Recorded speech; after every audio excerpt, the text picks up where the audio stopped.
Law number 20 is the law of explosive growth, and the law of explosive growth says leaders who develop leaders multiply. In other words, to add growth, you've got to have followers. But to multiply growth, you've got to have leaders. And this is a law that talks about how to have explosive growth, and basically the law says you've got to get on the leadership side. And there's a difference between what I call followers math and leaders math. Followers math is addition. Leaders math is multiplication. And what you've got to do is you've got to understand in this law that if you want to multiply, you've got to get on the leadership side. So what I've done is I've made a study of this question because I've asked myself this question often. I've asked myself this question often. Why is it that some leaders develop leaders and some leaders develop followers? And I have come to the conclusion that there are some distinct differences between leaders who develop followers and leaders who develop leaders. And I want to give you today those distinct differences because you're going to see them for yourself as I begin to relay them to you. For example, number one, desire. There's a difference in the desire of leaders who develop followers versus leaders who develop leaders, and let me explain that. Leaders who develop followers need to be needed. In other words, they want people to need them. They love the fact that followers say, oh my goodness, I need you, I couldn't make it without you. They love that. So leaders who develop followers, they need to be needed, where leaders who develop leaders want to be succeeded. And there's a world difference between those two. You see, leaders who develop leaders, they say, my goodness, I hope somebody will succeed me. I hope somebody will rise above me. I hope somebody will do better than I do. Boy, I hope I pour my life into somebody that someday they're way up here and I can look and say, look, I helped develop them. Leaders who develop leaders want to be succeeded. Leaders who only develop followers, they just want to be needed. They want those followers to tell them how important they are, and I couldn't make it without you, and you've made my life. They want to hear that. It's very ego-satisfying. You see, leaders who develop followers to get their ego satisfaction from people that need them. Leaders who develop leaders get their ego satisfaction out of watching the people they've developed literally pass them up. By the way, that's why more leaders develop followers than leaders who develop leaders. It's the difference in the desire. Ask yourself the question, what's my desire? Do I desire to have people just stroke me and tell me how good I am, or do I have a desire to reproduce myself and develop leaders around me, some of them which will undoubtedly be quicker, better, faster, and smarter than me? My goal is to have people that I develop pass me up. What's your desire? Because what your desire is will determine whether you develop leaders or develop followers. Number two, focus. The focus is different. Let me explain. Leaders who develop followers focus on the weaknesses of people. And leaders who develop leaders, they focus on the strengths of people. Major difference. You see, if you and I focus on the weaknesses of people, we'll work with people in a sense of counseling. If we work on the strengths of people, we'll work with people in the area of equipping. And let me just say something about working on weaknesses versus working on strengths, because this is a fact. I've said in a previous law, people don't pay for average. When I work on my weaknesses, or when you work on your weaknesses, let's say from a 1 to 10, I'm a 2 in something, which is very weak. And I say, oh my goodness, I'm going to really work on this. Can I tell you something? I can go from a 2 to maybe a 3. Perhaps if I really work hard, spend a lot of time and energy, maybe I can get to a 4. Can I tell you something? If I work hard, I go from a 2 to a 4. The good news is I've made progress. The bad news is nobody will pay for it, because people don't pay for average. You don't pay for average. I don't pay for average. Think about it. When's the last time you went into your house and you looked at your wife and said, hey, babe, let's go out to an average restaurant? Man, it's just let's go to an average restaurant. Wouldn't it be wonderful if we could go to an average restaurant? And so you go to an average restaurant, you pull up to the average restaurant, and you go in and sit at an average table. And you look and say, boy, I really hope an average waiter takes care of us. Man, we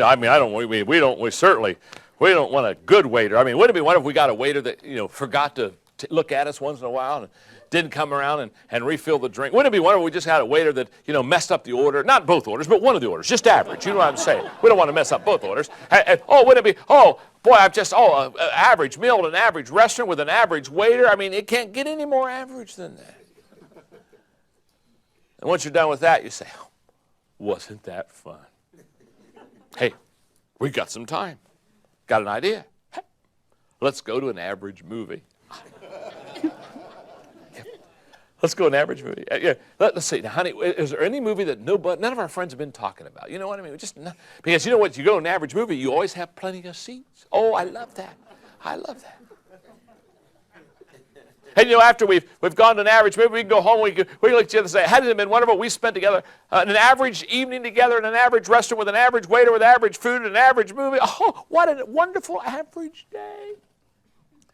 I love life. Boy, I hope tomorrow I can just do some more average things. People don't pay for average. The question I have is, why do so many people like it? Why do you like it? Why do you want to be average? Don't work on your weaknesses, because if you work on your weaknesses, I promise you, you'll just be average. Let's say from a 1 to a 10, let's say you're a 6 at something, and you work at a 6, and you go up to 7 to an 8. Now all of a sudden, you're up there at 8. Now, can I tell you something? When you get to be an 8 or a 9, people pay to hear you. People pay to see you. People pay to listen to you. People pay to talk to you. People pay to find out what you're thinking. You see, you got to play to your strengths. Don't play to your weaknesses. I know. Our whole culture has said, work on your weaknesses. Our whole culture is wrong. Don't work on your weaknesses. They taught us that if you got an A in math and a C in English, you worked on English. You're always going to be bad in English.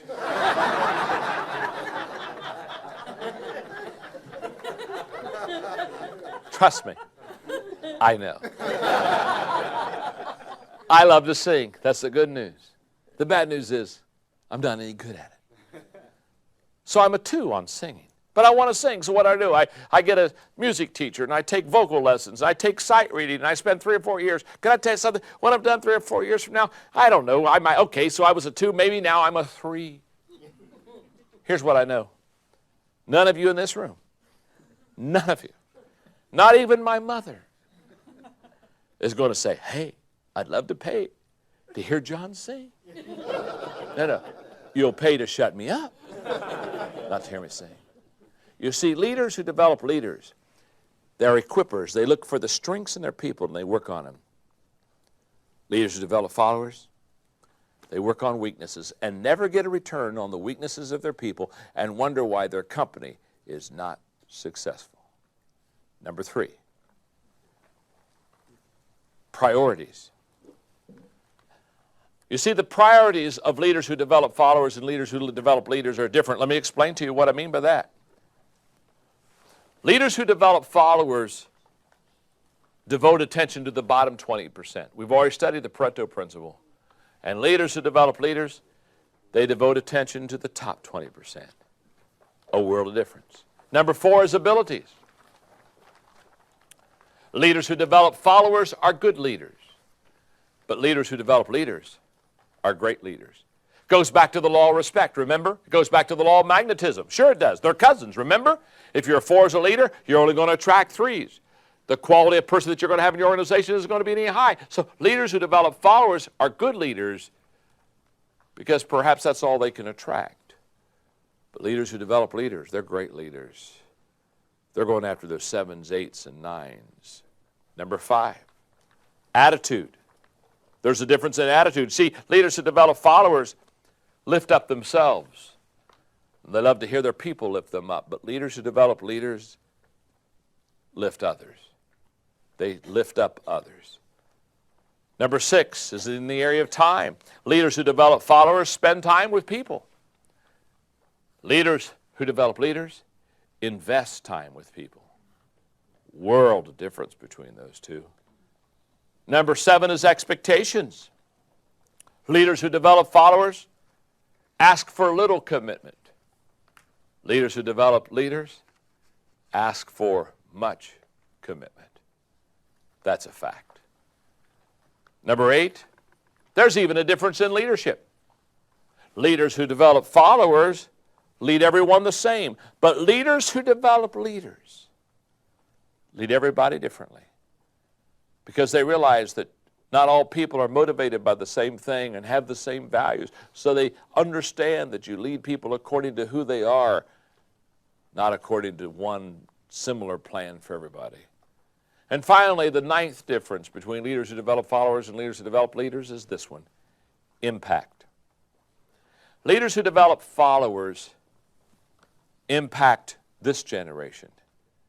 And leaders who develop leaders, they impact the next generation.